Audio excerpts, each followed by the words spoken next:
Assalamualaikum warahmatullahi wabarakatuh.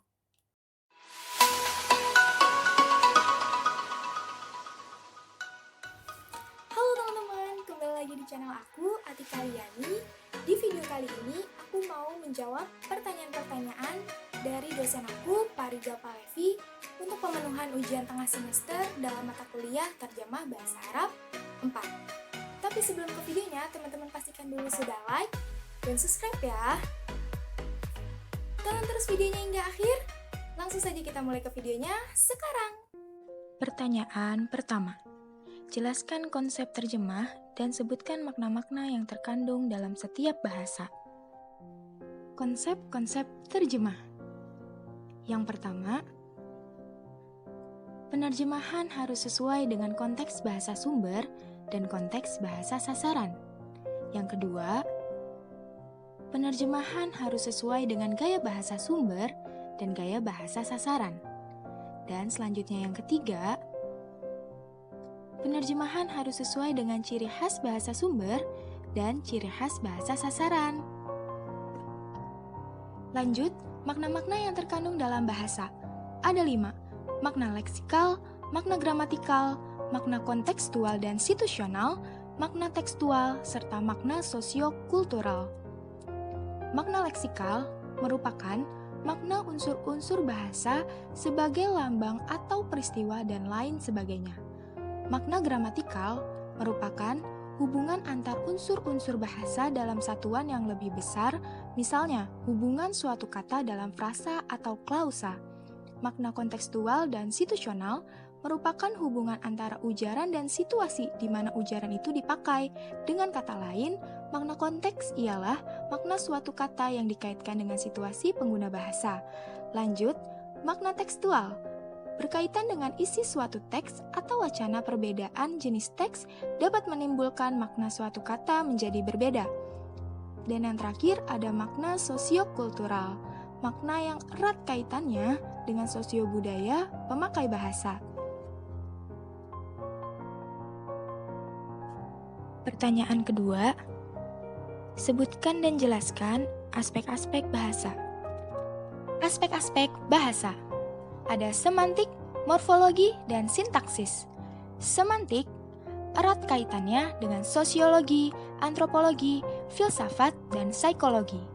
Morfologi atau sorof, perubahan kata, dalam kajian linguistik morfologi berarti cabang ilmu bahasa yang mengkaji seluk-beluk bentuk kata dan perubahannya, serta dampak dari perubahan itu terhadap arti.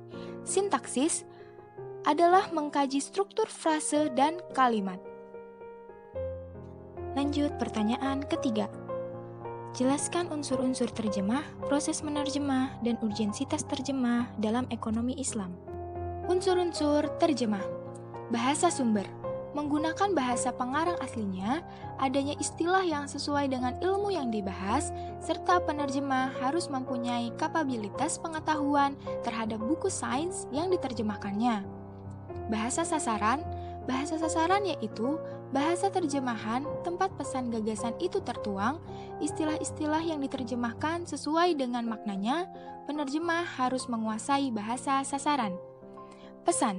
Pengalihan pesan dari bahasa asli ke bahasa sasaran adalah inti dari proses menerjemah, dilakukan dengan sedekat dan sehalus mungkin kata dan makna dalam menerjemahkannya.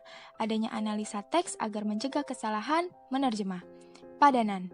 Kesetaraan makna kalimat atau kata antara bahasa asli dengan bahasa sasaran, tidak berubahnya makna kiasan maupun makna gramatikal dalam bahasa aslinya. Lanjut proses menerjemah. Ada penjajakan, analisa, pemahaman, peristilahan, perakitan, pengecekan, serta diskusi hasil. Penjajakan guna mengenal seluk-beluk teks yang hendak diterjemahkan sebagai pengetahuan awal. Analisa, penerjemah harus mengenali dengan teks dan sumber yang ingin diterjemahkannya. Pemahaman, guna penerjemah memahami baik dari segi isi maupun bentuk teks tersebut.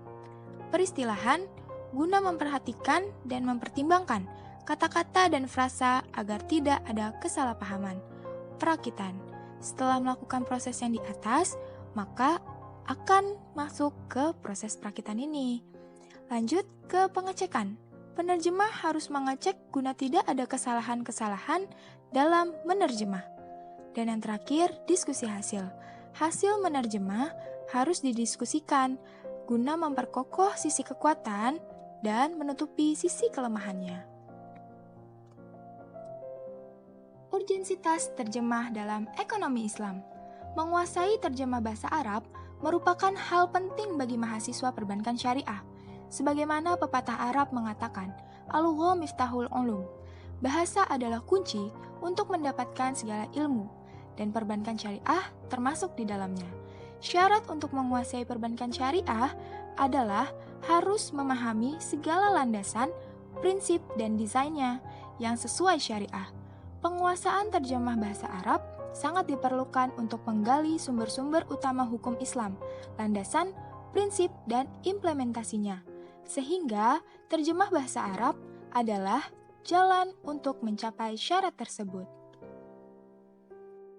Pertanyaan keempat, jelaskan macam-macam terjemah, terjemah fauriyah, terjemah huriyah, terjemah harfiyah, terjemah maknawiyah, dan terjemah mumatsilah. Macam-macam terjemah. Ada terjemah fauriyah, terjemah huriyah, terjemah harfiyah, terjemah maknawiyah, dan terjemah mumatsilah. Terjemah fauriyah adalah terjemahan yang dilakukan secara langsung atau tanpa suatu persiapan, seperti interpreter yang menerjemahkan atau meringkas pidato, diskusi, atau seminar. Terjemah huriyah yaitu terjemahan bebas tanpa terikat ahli bahasa kata ataupun kalimat. Terjemah harfiah yaitu pengalihan bahasa sesuai dengan urutan kata bahasa sumber. Terjemah maknawiyah atau biasa disebut juga dengan terjemah tafsiriyah yaitu ahli bahasa tanpa terikat dengan urutan kata atau susunan kalimat bahasa sumber atau mana al-qoton. Mengutamakan penyampaian makna daripada arti perkata. Dan yang terakhir ada terjemah mumatsilah, yaitu menerjemahkan dengan menggunakan bahasa yang sama, bahasa sumber dengan bahasa sasaran satu bahasa, menerjemahkan dan menjelaskan pesan yang terkandung di dalam teks dengan satu bahasa. Pertanyaan kelima, jelaskan dan berikan contoh uslub syarti, uslub qasam, uslub madi dan dhami, uslub ta'ajub, uslub ighra dan tahdzir, uslub ikhtisas, uslub istighosah, dan uslub istifham. Uslub, gaya tulisan bahasa Arab. Jamaknya yaitu asalib. Asalib al-Arabiyah perlu menjadi materi khusus dalam pembelajaran bahasa Arab bagi kalangan non-Arab, karena tanpa memperhatikan bentuk kalimat khusus, nampak ada kejanggalan saat menerjemahkan kalimat bahasa Arab ke bahasa Indonesia atau bahasa lainnya. Berikut adalah bentuk-bentuk uslub. Ada uslub syarti, uslub qasam, uslub madi dan dhami, uslub ta'ajub, uslub ighra dan tahzir, uslub ikhtisas, uslub istighosah, dan uslub istifham. Uslub syarti adalah bentuk kalimat yang di dalamnya terdapat ada, yakni perangkat baik berupa huruf, lafaz, atau apa saja, yang dengan perangkat ini terjadi ikatan antara dua kalimat. Uslub qasam termasuk dari beberapa uslub taukid adalah uslub qasam yang meliputi adat qasam, muqasam bihi, muqasam alaihi, atau disebut juga jawab qasam. Contoh berikut. Adat qasam pada contoh tersebut adalah huruf waw, sedangkan lafaz jalalah disebut muqasam bihi, sedangkan muqasam alaihi terdapat di kalimat berikut. Uslub madi dan dhami. Secara bahasa, madi artinya pujian atau ungkapan perasaan senang dan simpatik, sedangkan dhami adalah antonim madi, yakni ungkapan kebencian dan tidak simpatik. Teman-teman bisa lihat dua contoh berikut.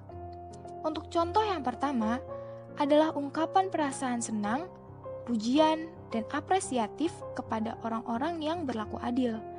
Dan untuk contoh yang kedua, pengkhususan untuk perasaan tidak senang. Lanjut ke uslub ta'ajub. Secara bahasa, ta'ajub artinya kekaguman atau keheranan. Ungkapan kalimat yang terlontar dari seseorang yang terkagum atau heran pada satu hal. Contohnya ada pada kalimat berikut.